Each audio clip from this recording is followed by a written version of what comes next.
Hi, everybody. Good evening, good morning. Please don't hesitate to put where you're joining us from in the chat here in our webinar back end.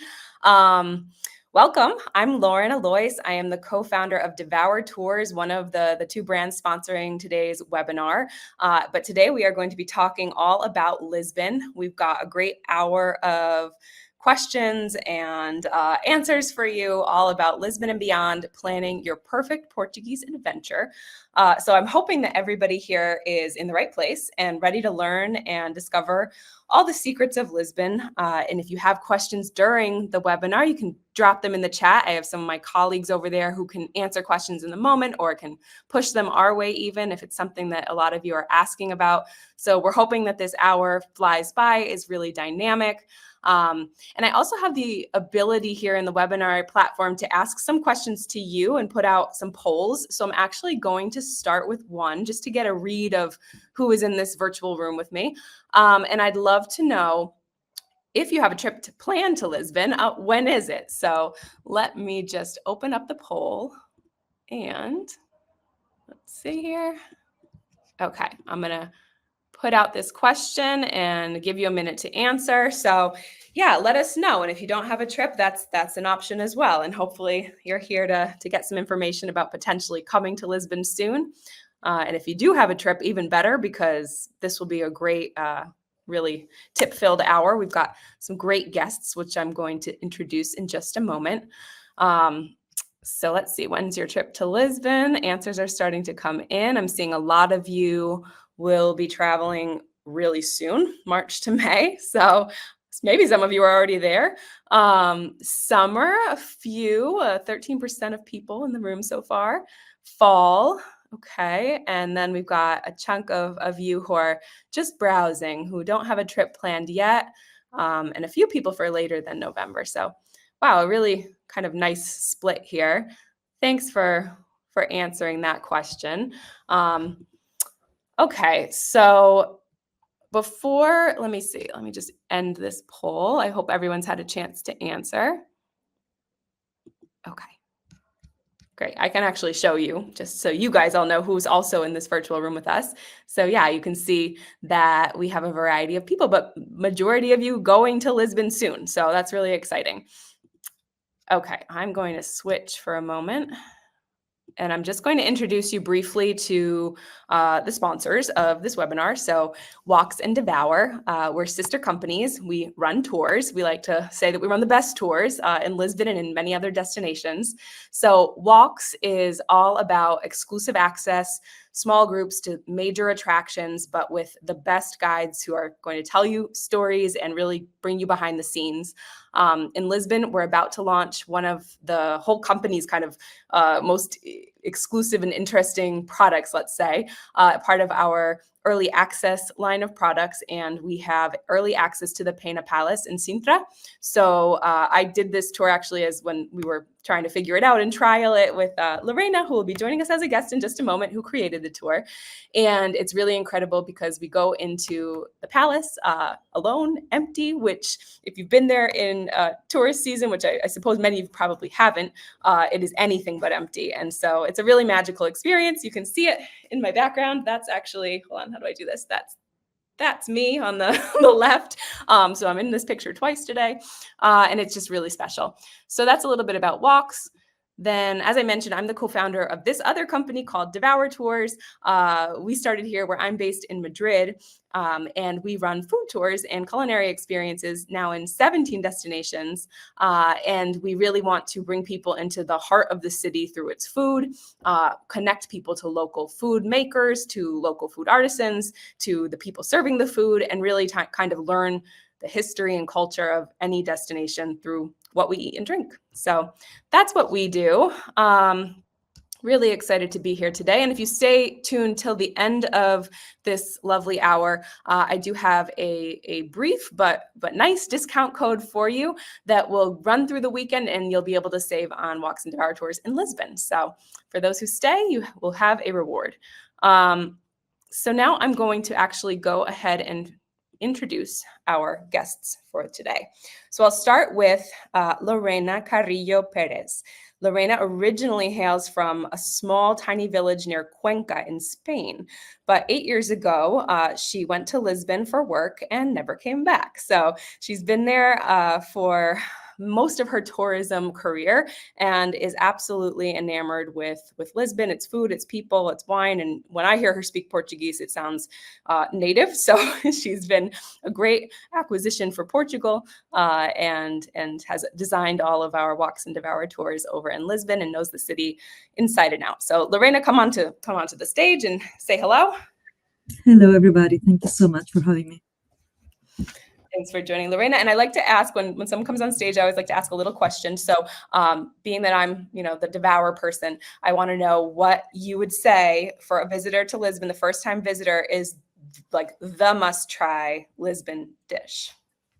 I mean, we cannot talk about the must try this without talking about the Pastel de Nata. It's something that you have to try it, and you have to try it in Lisbon because it's completely different for whatever you try in other cities that they try to recreate it, but they never get it right. So, but this is not a real, this is just a dessert. So if you want to try like the true Portuguese food, you have to try the codfish.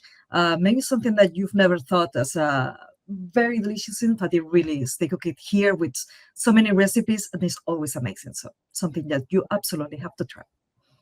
Thank you. And I think we'll probably talk more about codfish later because it is such a staple in Lisbon. But I agree, the pastel de nata is just magical when you eat it warm from one of the real bakeries in Lisbon. It's like nothing that, I tried them in Spain or elsewhere, and no, it's not the same thing. So totally agree. Now I'm going to introduce the other two guests at once because they kind of come as a package, and I'm going to bring Daryl and Mindi Hirsch on stage. They are the food-loving travelers behind Two Food Trippers.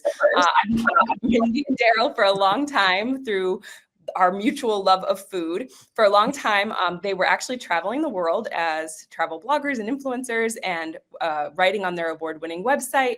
But 6 years ago, they decided to have kind of a home base. And of all the places they'd eaten and traveled, they chose Lisbon. So I think that tells us something. So guys, I would like to hear your kind of version of that answer. I know you do have the pastel de nata behind you, so maybe it's the same as Lorena, but someone's coming to Lisbon for the first time. Is there a dish that you say, you have to try before you leave? I would say if you were going to do something savory, you'd have to have bacalhau bras. I think that would be the most emblematic dish that uses salt cod in Portugal. And it's just such a warming home style dish. And it really is the ultimate Portuguese comfort food. No. What is it? Oh, it's basically it's potatoes that are once fried and then mixed with ground up cod with the ground up bacalhau and recooked to make one essential dish. Maybe topped with a black olive, with eggs. And it's just I think people have to understand that Portuguese food is extremely simple, but very beautiful in its simplicity. Yeah, that sounds delicious. And one of my favorite dishes. What about you, Mindi? What I have to say also is obviously we like the pastel de nata. It's right behind us. But that's really more of a morning pastry. You can have it all times of the day, but most people start their day with a pastel de nata and a coffee. There are many, many, many more desserts and pastries, and you really need to try as many as you can. Yeah, they love apples here. They have one cake called bolo de bolacha, which I just love. It's really like sort of a stack of cookies and cream all put together. It's very, very nice. That sounds delicious. And starting the day with coffee, which I know in Portugal tends to be more of like an espresso, right? And pastel de nata, that's like sugar, caffeine. I've heard that the Portuguese are quite productive. I wonder if that's why. Okay, let's dive into some of these questions. So we had, over 300 people sign up for this. We got over 100 questions, and I've scaled them way back into kind of the repeating themes to try to give people the best ideas of how to make the most of their Lisbon and possibly, hopefully, beyond.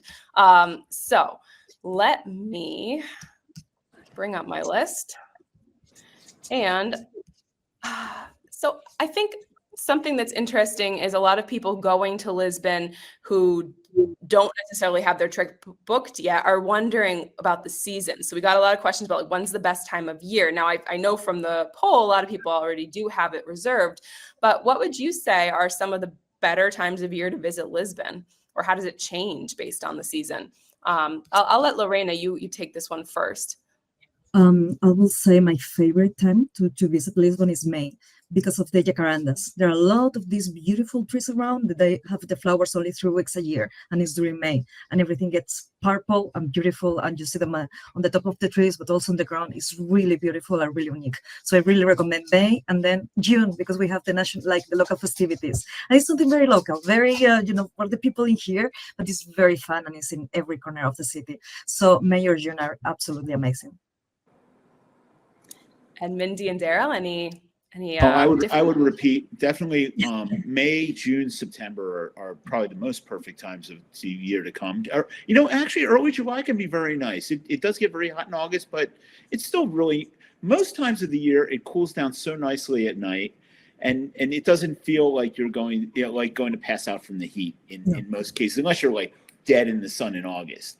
I would add December to that list because the city is really magical with all the Christmas lights, and there's several Christmas markets. It's a really fun time of year and a little bit less crowded. Yeah, it does get cold, but right? It never snows.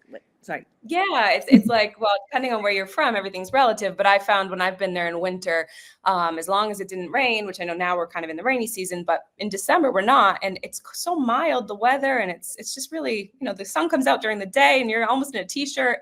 It's gorgeous. And then August, I actually went last August with my niece, and I was kind of nervous about the heat. It was hot, but we did something wonderful, which was escape to nearby beaches. So I know, Lorena, you actually gave me, and now I'm not going to remember the beach, but if anyone who's watching is going in summer and you have the ability to take a beach day, it was gorgeous. So maybe we could drop some close by beaches that you could either take a quick Uber to or public transport even in the chat, because I just was blown away by the beauty of the beach you recommended, Lorena. So okay, great. Well, I think one of the things is almost all times of year is nice in Lisbon. So I'm going to go to a kind of practical question, which is about speaking English in Lisbon. So a few people asked if English is widely spoken, and or are there any like must-have Portuguese phrases that visitors should learn? So Lorena, I'll give this one to you. I will say that it's really widely spoken. It's pretty easy in general to speak English and get yourself understood around the city in English. So the television is mainly in English in Portugal. That means that even the kids, they know some words, and I've been blown away sometimes in a very rural location, and they could manage to speak some words in English. So in general, it should be very easy. However, it's always good to speak a little bit of Portuguese, even if it's thank you, hello, all of these things. They are super, super grateful. They really are. When you say obrigado, obrigada, when you say hola, and little things like that, they truly appreciate it. So those little words, they make a difference. Yeah. I mean, that's so nice to do wherever you are. And I found that people there generally will, like, if you're practicing and trying, they'll entertain that, right? They won't just necessarily go straight. Do you think, is that true, Mindi and Daryl? Because obviously you've got practice with speaking with a lot of people in Portuguese while you're learning. To be quite honest, it is a tricky language. So, I mean, anybody who wants to try is certainly welcome to. They will ease into English pretty quickly. I think sometimes there are Portuguese who really want to speak English. It all depends on where you are. But of course, there are certain phrases that if you know them, you should be just fine. Fala English. Yeah, that is a great one. Just by starting a conversation by saying Fala English, as you're basically asking, do you speak English?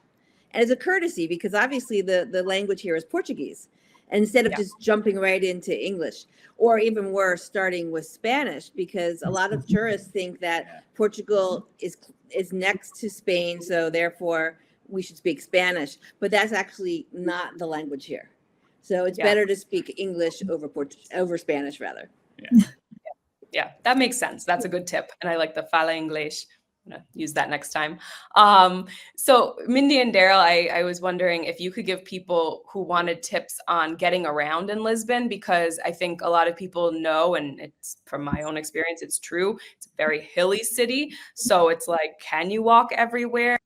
Is the tram the way to go, or the what is it called? The other public transport thing, the bus, like Uber is, how do you do this? Well, you are right. It is very hilly here. So my first tip is if anybody has any accessibility issues, don't be embarrassed. Bring a cane or a ski pole. You can walk more easily with that. And it is a very walkable city despite the hills. But there's also buses, there's trams, there's the metro system, which is awesome. There's some elevators that will take you from down low to up high. There are ferries, lots of transportation. And also cabs and Ubers are very affordable here. So we would encourage anybody who really would have mobility issues in getting around to be trying something like that. Yeah, and a good tip would be to download both Uber and Bolt before you arrive. And then you can just easily order cars. It's very cost effective. Yes. Yeah. Yeah, that's a big change from when many years ago, I first went to Lisbon. Those things didn't exist. And now you can just put it onto the app. What about the tram? Everyone wants to take the famous tram line. Can you tell us a little bit about that? Is it worth it? Is it a nuisance to the people of the city? I think it's grown. Yeah, it is a nuisance, but it has grown to a point where I think so many tourists are taking the tram that I think it's going beyond the saying nuisance to the city, because I think it's just something that's kind of taking on a life of its own. But if you really want to wait for the tram, and if you can get her up early enough, if you can get in there, I mean, I can't guarantee, but I've seen where there isn't much of a line before 9.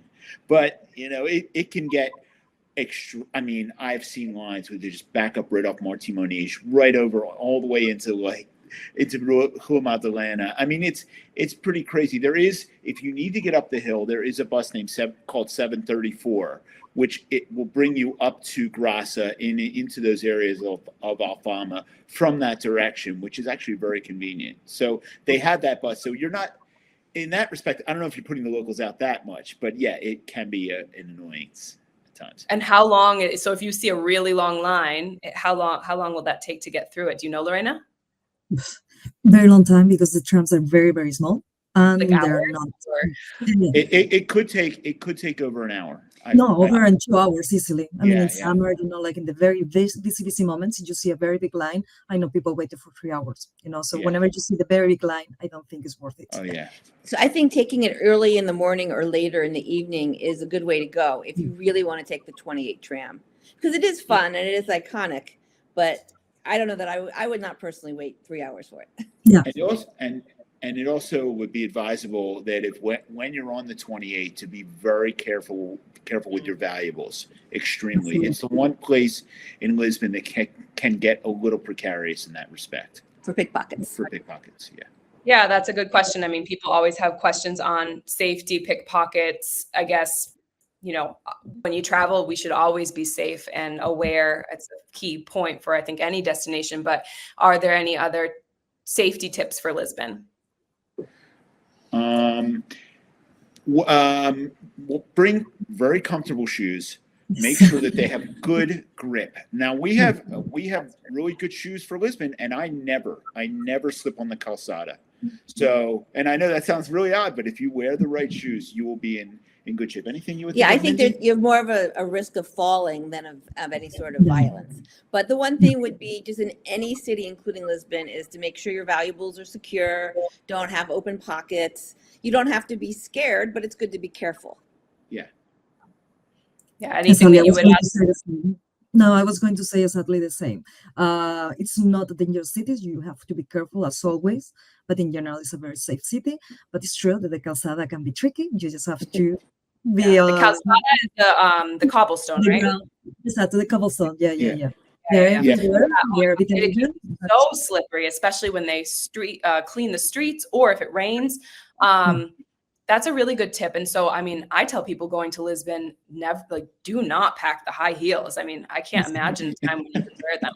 So, I mean, I don't wear high heels anyway, but okay, that's great. And going back to the tram for a second. So I've never ridden the tram because of the lines and also just, I don't know. It's on the list for someday, I guess. So if someone were to go and say, you know what, these lines look crazy. I'm not getting up early. I'm not going to do the tram. Where are those beautiful viewpoints or lookout points, the miradores, no?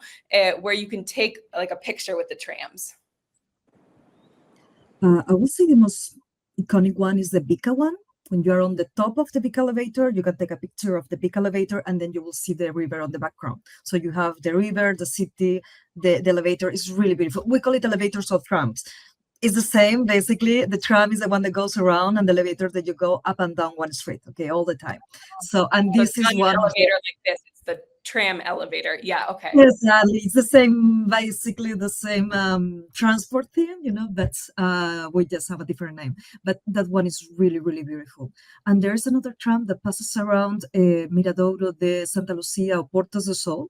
And that one is also very beautiful because the viewpoint is amazing, Portas do Sol, and then you get the tram very often passing by there. So many of the photos that you see of the tram, they're actually from that viewpoint. Yeah, Portas do Sol is beautiful. My favorite overlook is the Mirador de Graça. I love the Graça overlook. It just gives you this view of the entire city all the way to the bridge. There's no obstructions or anything like that. A lot of people like Senhora de Monte, which is the highest overlook, but I love Graça. It's just the most complete view of the city. And how about the spot in São Vicente, where people take the photos of the trams? Yeah, of the trams. So there's a very famous cathedral. Oh, yeah, they're talking. Yeah. It's called Igreja São Vicente. And right next to there is a spot where a lot of people go to take a picture of the tram coming or going toward them. Yeah. It's very iconic. Yeah. Well, I'm sure we're putting these in the chat. I couldn't spell them, but I think someone there can. Ruth. Also, one more overlook is on the Príncipe Real, on the Bairro Alto Príncipe Real side, is the Alcântara. It's the one with the fountain. I don't know. It's a longer name that I can remember off the top of my head, but it's probably one of the most famous. There are 2 levels to it. There are street stands there. You can sit. You could have a glass. You could even have a glass of wine sitting while there's people playing music in the background. It's really quite nice. Yeah, the August trip I took, I was really surprised by how I hadn't remembered how many and how beautiful the overlooks are of the city. It's just magical. You've mentioned in the past few minutes many words or names that I know, some of them, but others were new to me even, but like their neighborhoods. So people asked for some tips on neighborhoods, like where to stay. What are some of the good neighborhoods to stay in, or what are some of the neighborhoods you shouldn't miss? So yeah, where would you say? I mean, I know Mindi and Daryl, you have a lot of people come visit and pass through. Like, where do you recommend people stay? I would. There's 2 different ways you can go in this direction. One would be to stay in a neighborhood like near Marques Pombal or on the Avenida, where you might be closer to metro access and different transport access and as such, and you can stay in a place that's quiet and then jump on the metro to, for example, if you stay near Marques Pombal, you can jump on the Linha Amarela, which is the yellow metro line, which will take you up to a stop called Rato, spelled pronounced Rato, where you can get off and get into Príncipe Real. You'll be at the top of the hill. You won't have to go all the way up the hill. Or you could stay over in Príncipe Real or in Bairro Alto, but those are very noisy, maybe for someone who's younger who wants to be in the thick of the action in that respect. What about Baixa? Where we live around Baixa, it's flat. It's close to the water. You're close to Praça Comércio. You're close to but it is it is a very tourist heavy district.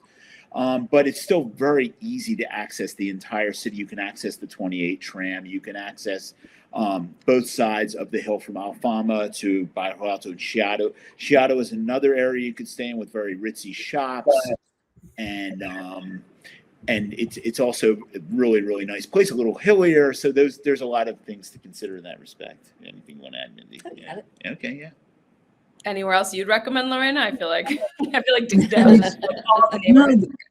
That's it. Yeah, I totally agree. They're like the 2 options, and both of them they have they're very good options. Yeah, like the close to the city center, like with the middle of all the action, let's say, or a bit farther away, but you can also get transportation very easily. So I agree with that. Yeah, the metro here is fantastic. I think it really should be noted that to get around the city, the metro is probably one of the best metro systems in Europe. Yeah, I've heard that it's wonderful. So that's great. It seems like people have so many options, and even if you need to take an Uber, it's pretty inexpensive and easy enough. So Yeah. that's great. I'm curious about some food stuff. So we've had obviously a lot of food questions, and you mentioned earlier, so the breakfast of like a pastel de nata and espresso. But I know for a lot of, especially our North American watchers, viewers, that's a pretty different type of breakfast. So what are other breakfast options, and what's breakfast like in Lisbon? Well, brunch is very popular here. So a lot of people, especially when they're visiting, start their day at one of the many, many cafes that serve pancakes, omelets, avocado toast. And international. And very So international. not However, traditional, but it's now No. part of the But modern. it's really popular with visitors to do that. But you could also go to a pasteleria to really feel like a local, right, Mindy? Yeah. Yeah, so I'm going to defer to Lorena on this one because she probably knows more Yeah, I about the don't wanna- breakfast. yeah. We usually Yeah. Yeah. So what do you and your friends eat for breakfast, Lorena? So we normally go to whatever is a very ugly cafeteria. You have the fancy one, the pretty ones, but the traditional ones that have been there for years and years, they don't care about the decoration. Normally they're quite ugly, ugly lighting and all of this. However, they have amazing coffee because the coffee is really good in here. I will say that you can get an espresso, like bica, that's how we call it in Portugal, like in Lisbon. But you can also get a galao if you want something with more milk, like cappuccino, something like that. There are options. And then there's so many pastries. There's so many. So, I mean, you can, if you're here, let's say 7 days, you can go to the pastry shops and try something different every single day. And all the pastries, they are very good. And they're also very sugary, with a lot of sugar, a lot of calories, but it's very good because you're going to walk a lot up and down the hill. So don't worry about that while you are in Lisbon. Okay, so And- breakfast sounds like there's you could do brunch, but if not, it's sweet. Yeah. Yeah. in Okay. general, yeah. So then And, when lunch? Lunch, lunch would be probably around 12:30, and that would be if you're going to see more Portuguese out at lunch than probably any meal that you would go to, and there are what we call Taskas here. So I always recommend anybody comes in. Yeah, there are Michelin starred restaurants. There are nice bistros that are very modern. There are all sorts of really good restaurants that serve seafood, etc. But I don't think you've really been to this country unless you've gone to a Tasca, which is almost like an American equivalent of a diner, where you're sitting down, you have a prato do dia. Usually there are 5 different prato do dias a week. That means plate of the day. Yes. And that's usually traditional Portuguese food. It could be as simple as grilled chicken. It can be as crazy as cozido, which is a melange of all kinds of meat. Depends on the day. Bacalhau is usually on the menu. There's always rice dishes. It's really a good way to taste Portugal like a local. Yeah, I love that. I know we do go to some Taskas on our food tours, right, Lorena? Like, what was it, Tasca do Manuel or something like that? Yes, Pastel Manel, I really like that one. We go to Gaitero, to Solar do Cadete. We have so many because they are so good. We always get the bacalhau abras, so the dish that you just said before, of course. This is like a staple Portuguese costume. You have to try it. It's like how the mothers, they teach the kids how to eat codfish. They get used to it because of that dish, and then they try other dishes that are made with codfish. But then I absolutely agree on the tascas. It's something that is really part of the Portuguese experience, let's say. I will say that some of the things that you have to look for when you're looking at tasca, normally they're very simple. They have a menu with the dishes that they have a day. Normally they made the menu on the morning because they start the day by going to the market. They buy whatever is fresh, and then they decide what they're going to do on the menu. Not 100% of the times like that, but very often.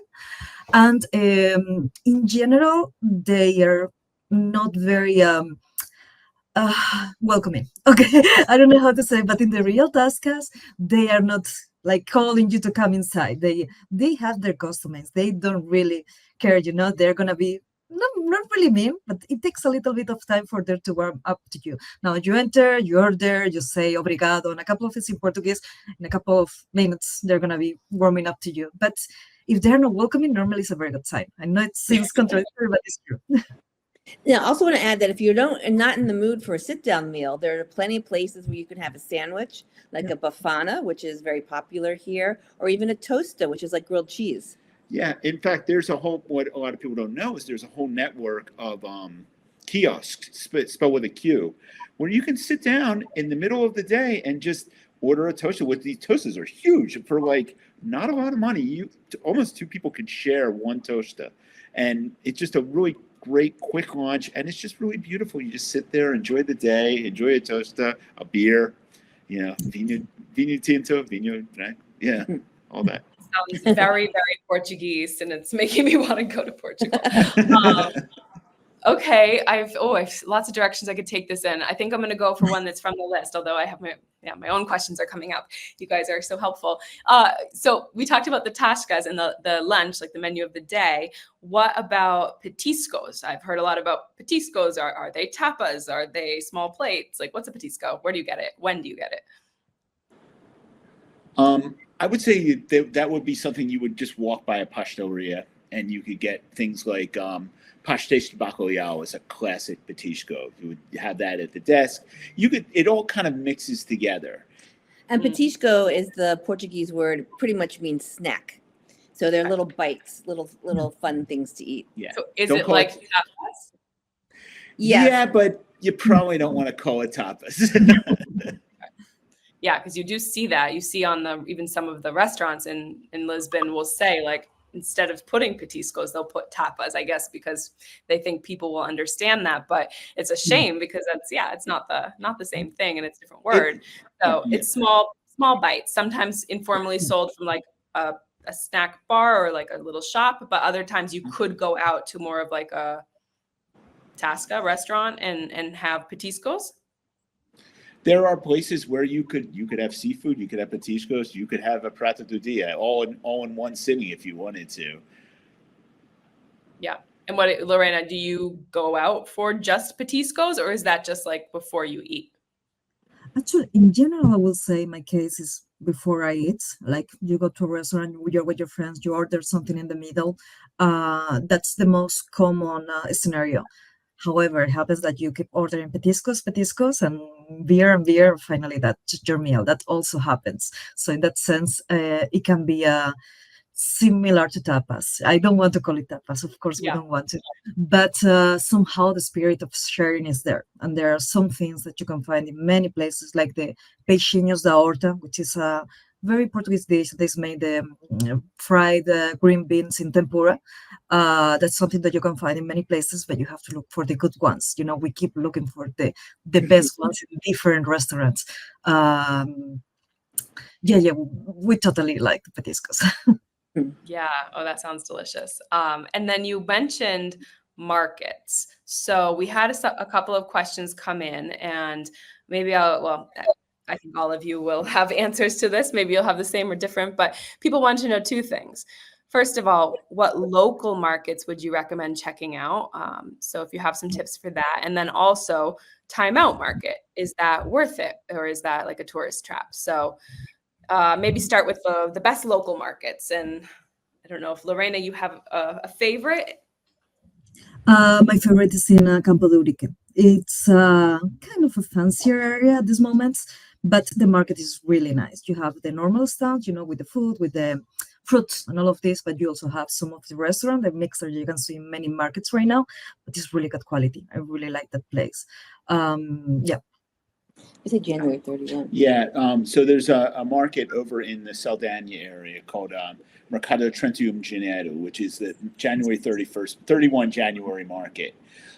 And while there are a couple Taskas in there that we have never really tried, that I've always been kind of peaked about. But there are some wonderful specialty stores there. There's one of my favorite cheese shops in Lisbon is in the back of the market. It's a very old time clientele, and they're they sell a lot of interesting things in that market. You can see all the seafood, all the big fish that are for sale, and all the many different herbs and vegetables. And it's a really fun local spot, but it's probably not that far from where many people stay. And Mindi, on Time Out Market, what do you think? Well, we have mixed feelings about Time Out Market because it is very touristy and it is a little bit expensive compared to other similar places to eat. However, it's got all the people there are vetted, so anything you eat there is probably going to be good, and it's got a lot of different things from traditional Portuguese to pizza to hamburgers to high end. It's got a very good mix of foods, so you could be with a big group and everybody will find something, but it is crowded always and it's expensive, but it's also fun. So. Yeah, but actually, what people don't know is that in the morning till about 2 p.m. in the afternoon, Mercado de Ribera is actually quite underrated.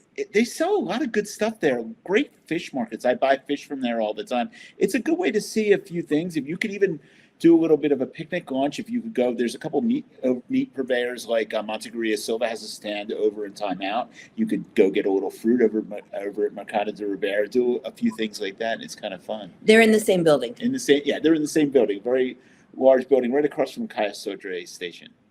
Yeah, so you can kind of like do both things. You can go to the local market if you go early enough. You could taste some things from cheese stands and delis, and then you could also maybe get something from Time Out if you were curious. I think. Great. Yeah. I think the thing about Time Out Market is if you have a short amount of time, it's a good place to taste a lot of different Portuguese food. That's it. That makes sense. I'm going to ask 2 more food questions and give food a break to go back to the travel stuff just to make sure everybody's happy. But the 2 more food questions I had was one that was on the list was for seafood lovers, like some quick tips for where to eat the best seafood. So just shout them out and hopefully someone can put them in the chat. I think for what I've seen in your blog that you also love Ramiro. It's really foreseen for this a place that you absolutely have to visit. I love to go there. You can try many kind of seafood, and it's really how good the quality is, and also the price. It's like a very good deal and all those things. So, in my case, when I think about seafood, is Ramiro. Anything you'd add, Mindi, Daryl? Any secret Oh, seafood sorry. spots? She recommended Ramiro. Where else did you go? I'm here. Okay. The best seafood you're going to find that's really choicely brought in, we just ate there a couple weeks ago for my birthday, is Canalla over in Belém. Actually, it's sort of like between Belém and Alcântara, closer to Belém. They're bringing in just anything that they're cooking over there is just really well selected and well taken care of. There are a number of different restaurants.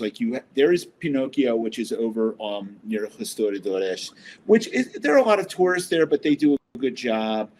There's Nunes down in around the Belém area, and also Solar dos Presuntos is a good restaurant that does a ring. You walk in, you'll see a bunch of blue lobsters in the tanks, etc. Well, the weird part is about Lisbon, not weird. The good part, I should say, is that you walk in, you're not going to find like old seafood. It's just everybody eats so much fish here. Everywhere you go, even the supermarkets, it's great. Now, I do have one point. A lot of people come here and they want to eat sardines, or sardinas, as they're called here, and they're wonderful. I'm not really a sardine person myself, but I love them in June. June is the right month to be eating sardines. If you eat them in the winter, they're going to be frozen. They won't be bad, but they won't be amazing. You need to really come in May, June, July, especially June, to have the best sardines. Yeah. So that would be and my you're one talking tip about seafood. Fresh sardines, because a lot of Fresh. people also know about the canned goods, which is, I guess, the other question is, what's the deal with the canned stuff? The canned stuff is just a heritage here. It's wonderful. They make great canned varieties. Believe it or not, you can get great canned goods from very premium stores and spend a lot of money on canned items. You can get good canned stuff in some of the local supermarkets that are a lot less expensive. Anything you want to add? Yeah, and you could start with sardines, but you can have tuna, mussels, squid, so many things, so many varieties of cans here. A lot of people want to know if they can take them on the plane. And yes, you can take them on the plane because just don't open. Obviously, they're not open, but you can take them. They're wonderful souvenirs in addition to eating them here. Yeah, that's a good tip because I know, again, for a lot of countries, you can't transport meat or unpasteurized cheeses, which are all the good ones. So yeah, the canned seafood is a good tip for gifts or for memories. I always like to take food back from a trip because then a couple weeks later, when the trip is worn off, you can just remember it again through the food. Okay, last food question, I promise, is just because this is very contentious. Like, what's the best pastel de nata? Where? Okay. I think Lorena she feels let her strongly. start. Yes. Yeah, you're like, all right, I'm ready. Yeah, there are two that are really always fighting, and like half of the people would say that is the one in Mantequeria, and the other half would say that is the original one is the one in Belém, Pastel de Belém. It really depends of what you prefer. So in my case, I prefer how crusty the shell is on the one in Belém. So that's why I prefer that one. But there's a lot of people that prefer the custard with the other one. So my recommendation, you try them both. And probably you're going to try more than once of each shop, and then you decide. It's really worth it to try them both. And even in other places, they make amazing pastéis de nata. But I will say pastéis de Belém. That's my choice. We would agree with you, except we would say, because we also prefer the Pastel de Belém best. And that was the first one we had. But you shouldn't just try two of them. There's many great Pastel de Nata shops. So I think every day you're here, you should try a different one. And then you can decide on your favorite. Yes. Yeah, that's true. Do like your own little tasting tour. Yeah. Also, I was just with our nephew last week. I went over to Pastorio Santo Antonio over in Alfama. It's also a very good pastel de nata. And that's right next to the castle. So it's something good to do after you visit the castle. There's a contest every year, and Pastel de Belém is not the one that wins all the time. For example, Santo Antonio, the pastry shop in there, it won one year. So there's so many good ones in here. Eloma's won a couple times, I think. Yeah. You guys are spoiled for choice. Not fair. A lot of people want to know if and when you do leave Lisbon, what are some good day trips from Lisbon? So I will say, if you have one day trip that you are doing, like you only have one, you have to go to Sintra. Absolutely, it's the must see around Lisbon. It's a town that is 40 kilometers away from Lisbon, but it's where all the castles and the magical sites are, and it's absolutely worth it. I don't think there's anything like Sintra all around the world. So if you have to choose one, choose Sintra. And that's where you just planned, obviously, our newest tour, which I know we have a few different versions of it, but the kind of wow factor of most of them is like going into the Pena Palace, right? Which is the one behind you and me. Photos. But Sintra, like, I think when I was there on this trial tour, it was surprising because I'd been there many, many years ago as like practically a teenager, and I don't have many, like I don't really remember exactly what we did, but I was surprised this time the palaces it's not like you can walk from one to the other. They're quite far from one another. So people ask like, how should you get to Sintra? Should you do a tour? And obviously, yes, we sell tours. We're going to say to do a tour, but like, give me some of the pros and cons of the different ways you can see Sintra. So there are different ways to do it, but exactly what you're saying is super important. So Sintra is basically like a very huge, it's almost like a province. It's very, very big. And all these palaces, they're not only the palace that you see like behind me, it's not just the palace, it's the whole mountain. All around the palace is also part of the palace, the gardens. They're a very big part of why these palaces are important. That means that they are all far away. So to move from one to another, it really takes a while and it can be very tricky. Some of the roads are also one sense, so you know which one you have to take in order to make it like really cost effective on time, because it takes a while to move from one place to the other. So my recommendation really is to take a tour, just because all these you can try to go by train to Sintra, but you will go to the train station, then you will have to move around in Sintra. If you try to take the buses, they work there, but it takes a very long time, and they're like full of people, and it's not the most comfortable situation. If you only have limited time, the tour is the best option to really use the time that you have in Sintra.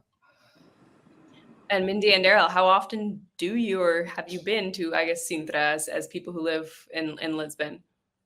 We've been there quite a few times, and believe it or not, as many tourists go out to Sintra, the food's very good there. They have their sort of answer to the Pastel de Nata, which is the travesseiro, which I love. Sometimes I think I love that better than Pastel de Nata. Lorena had me try that when we were on this thing, and it was so good. So if someone could drop the name of this pastry in the chat, it's like worth going to Sintra to eat the pastry. Oh, yeah. So Yeah, exactly. Well, I mean, it is actually pretty easy to get to Sintra on the train, but because so many of the palaces are so popular now, that makes to me that would be the main reason to take a tour, and also the information that you would learn about how Sintra really became what it is after the earthquake. There's so much interesting history there that you would learn during a tour. But getting there is the easy part. It's just once you're there, getting around is the tricky part. And if you're fully mobile, if you have no problem getting around, there's nothing more beautiful than just walking through like the streets of Sintra. There are all these estates that are all over the mountain, and it can be quite an intimate experience. As much as you hear about the crowds, it's just a beautiful place just to chill and walk around. Yeah. If you have the time to walk around the gardens, it's absolutely beautiful. So all those gardens, they were made by the Romantics, and they really wanted to create a space to think, and to think about life and all of this, and they did that great job. It's beautiful. And every time that I go to Sintra, I remember, like, I used to go for a moment in my life. I used to go every week, and every week I was seeing different flowers because, really, different flowers, different plants, because everything changes there all the time. Oh, yeah. Yeah, it's pretty magical. And I guess we mentioned the Pena Palace where we do the early thing, but then the other palaces, I mean, there's so many, but some of the top ones are the Quinta de Regaleira people have asked about. And I'm seeing in the notes also people asked beyond Pena Palace and Quinta de Regaleira, what are some lesser known palace gems of There's the Sintra? National Palace. There's the Moorish Palace. Yeah. The National Palace, the Moorish Palace. Moorish Palace is great if you're really mobile and can get around. The Moorish Palace is really interesting. It's probably That's more ruins. Yeah, it is. Yeah, But you mean the castle, right? The Moorish castle. Moorish Castle, I should say. Yeah.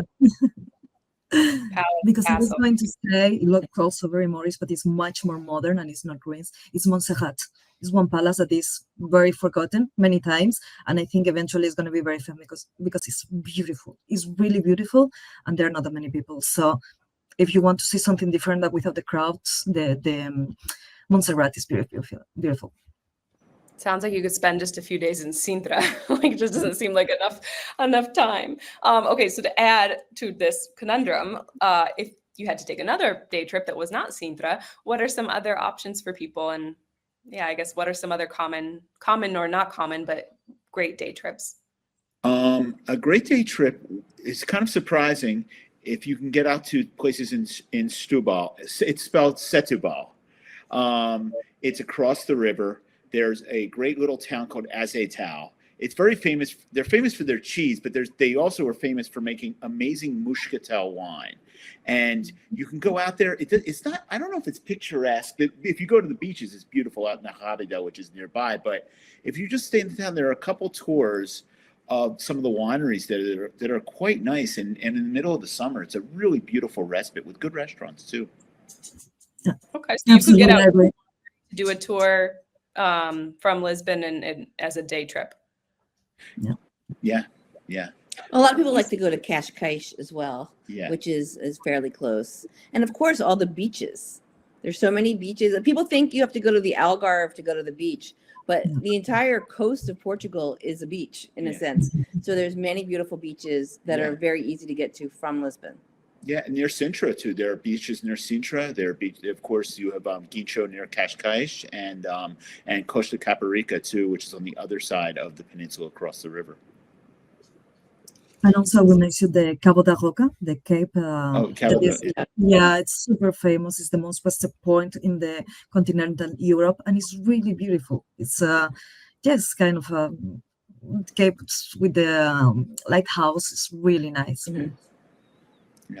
Okay.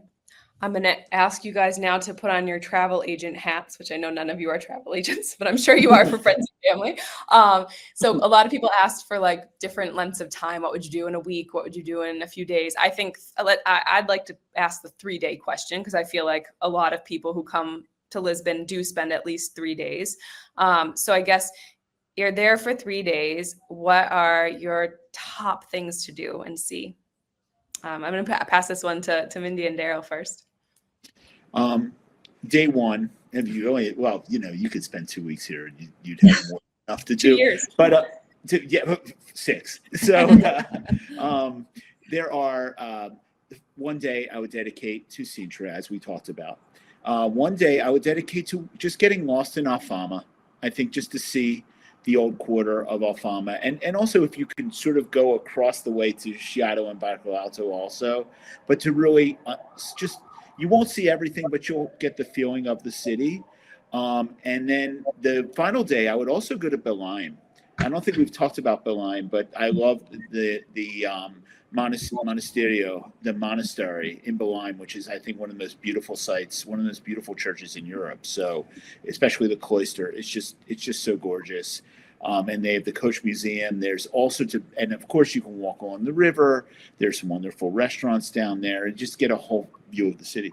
Yeah, I would start out the first day in Lisbon, getting your bearings, take a tour, whether it's a walking tour, a food tour, a self-guided tour, all of the above, because people think that Lisbon is very big, but it's actually not so big, but it's like there's a lot of different areas and twists and turns. So it's really important to get your bearings in the beginning. That's what we tell people. Yeah. No, that's good advice. And yeah, it is like, if you have a map, you circle a bunch of things, and by the end of the day, especially with the hills, you'd be exhausted if you were walking. So you got to figure out the transport a little bit, but yeah, you can cram in, I think, a lot in a day just for like top sites. And you mentioned Belém, or I don't know if I'm saying that correctly, but Lorena, I know you designed obviously a tour of Belém. So what are some of because that is further out and you have to get there somehow. What are like the top sites to see in that part of town? Exactly. So Belém is an area that used to be outside of Lisbon, but now Lisbon has grown to take it, but it's 6 kilometers away from the city center. And the main thing is what they mentioned, which is the Hieronymus Monastery, which is beautiful. It's a monastery that is made in an archaeological style that is called Manuelian, a Portuguese archaeological architectural style that was almost destroyed with the earthquake. There are not that many monuments in that specific style, but we can still have that one that is really amazing. So it's something quite unique, and I think it's really worth it. Also, be careful with the lines and try to book just from knowing in our own tours, we need to get the tickets with a lot of time in advance. So can someone just come up and get a ticket, or do you always have to make sure to get the ticket in advance? You can buy it in the moment, but the line is going to be easily 2 hours. So I don't recommend it. Either you get a tour that can skip the line, or either you go very early, because the line can be very big. You can also buy the ticket online, but that's not going to skip the line. So it's something to be mindful of. I'll just select it. Okay. Yeah, I remember that being surprising because, again, like my experience with Lisbon was many, many years ago before it was so popular, and then more recently for all this for work. And just seeing those lines, it's like, oh my goodness, like, yeah, really long. And then what about the tower? Is that worth seeing, or is it just something you see in the picture? So that's the other monument that survived the earthquake in this style. Okay. Yeah, that, however, is beautiful from the outside. I really recommend to see it from the outside. However, the inside doesn't have much, okay? It can be nice, but it's really like a little tower from the side. Is completely empty. It was made to be pretty from the outside, but not that much for the inside. So again, if you see very decline, may not be worth it. Okay, I think I only have time probably for one more question, and this one I want to make sure to get to because people often want to know, like, is it worth seeing Fado, or is that a tourist trap as well, or are there good ones and terrible ones? So, little lay of the Fado land, maybe Daryl. I feel like you probably have people ask you this when they come to visit. Well, I mean, Fado is such a traditional type of music. It's the national music of Portugal that it is very important to see it. The trick is finding an experience that's not touristic, because many of them are. We actually really, I mean, it's not to be like a promotional thing, but we really enjoyed the Devour It tour. was a great tour. I mean, I and you learned so much. And they walk you through a place like Morelia, which I think a lot of tourists may not actually make their way through, and such beautiful monuments. And it ended with a fantastic show. So I absolutely would recommend that highly. And have you done it other, like, I know you did that tour and I'm so happy that you loved it. But have you seen other Fado shows? Are they like, is there a really touristy Fado and a non-touristy, or is it all kind of like, I mean, I guess my point of comparison is flamenco in Spain, and there's touristy and then there's good. I think they have a good show over at Bayuca. But I think you have to remember that you're to say tourist or tourist trap, I think would be a more appropriate term, because, you know, essentially you have people who are coming to visit Portugal. And I mean, you should not be ashamed to be a tourist. It's good to be, and sometimes put on your tourist hat and say, okay, I'm going out to see the national music of Portugal. It's a big tradition here. A lot of people grow up with it. A lot of people make careers out of it, and they are on the circuit, and they're wonderful singers. That is the one thing that impresses me about Fado. The singing is, and the guitar playing too, is just fantastic. But I mean, I would have to say we've done various ones. Most of them do have a touristic element, but they also have wonderful music. The quality of the music is usually good to great. So you're not really going to hear bad music, but you might pay a little bit extra for a glass of wine than you would normally pay. Yeah, that's really the downside. Is the food and drink prices can be inflated. Yeah. But they're not bad. They're just touristic. Yeah. Sure. Yeah, I was going to say Fado in general, like the Fado, the good artists, they are normally pretty expensive. They have to pay like at least 3 artists, and it's at least 50 euros per hour. So when you add up everything, that's why they overcharge you. But sometimes it's worth it to pay a little bit extra to have one of these amazing artists. I agree that there are good artists and amazing ones. But my local tip will be to go to these restaurants very late. We're talking about 11:30, something like that. When they have finished the dinner service, there's a moment in which the Fado artists, they are not singing because money, they sing for themselves. So there is no breaks. Normally it's like a little bit of Fado, like 2-3 songs, then a break, and then Fado again. When you arrive to a point in which you find a place, and it's not easy, you know, because sometimes they decide to meet here and sometimes it's in a different restaurant. However, when you get to that point, you see them singing for the singers, basically. And it creates this magical experience in which is really not about tourists or anything like that. It's about Fado and the art of Fado. And that will be my recommendation, to find one of the places in which they keep singing after the dinner is finished. Yes. One day I will stay up late enough to do that with you. Very late. That I know that's difficult. It's a lot of those little bicas, and I will have the energy to stay up past 11. That sounds amazing.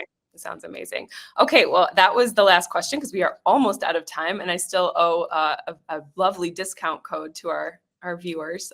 So thank you so much, everybody, for sharing these things. And of course, we'll put the links to Mindi and Daryl's blog in the chat and in the follow-up. And I think we did it in the preview as well. But yeah, because they have a lot of great tips and guides to the things we spoke about and far beyond. So basically, if you're traveling anywhere where there's food, they've probably written about it. So thank you guys for joining us today. I think I've pulled up the slide where it has our Lisbon discount code. So if you go on takewalks.com or devourtours.com from right now until the end of the weekend, so until Sunday evening, you can book any of our tours. So there's no restrictions on this one in Lisbon, and just use this code Lisbon10 and you will save 10%. So I hope some of you who have a trip on the books might consider joining us on one of our tours. And I would like to ask another question to the group. So I'm curious if you liked this webinar and you'd like to come to another one at some point, what webinar would you like us to cover next? So let me just put this on here. Hang on. Okay. So yeah, if you have any other destinations that you'd request us to do a webinar on, we're all ears. We've enjoyed doing these. We started probably, 4 or 5 months ago now, and we've done a variety of destinations. We've put some of our past webinars, not all, but on our YouTube channel as well. So you can see, I think, Italy for foodies and Spain for foodies, and some of our other ones are up there. And they're always really packed with lots of practical tips and recommendations from insiders, like Lorena, Mindi, and Daryl. So yeah, worth a listener review if you are interested in those destinations. And yeah, I think then as soon as we wrap up this poll, I will let everybody go back to their day or their evening.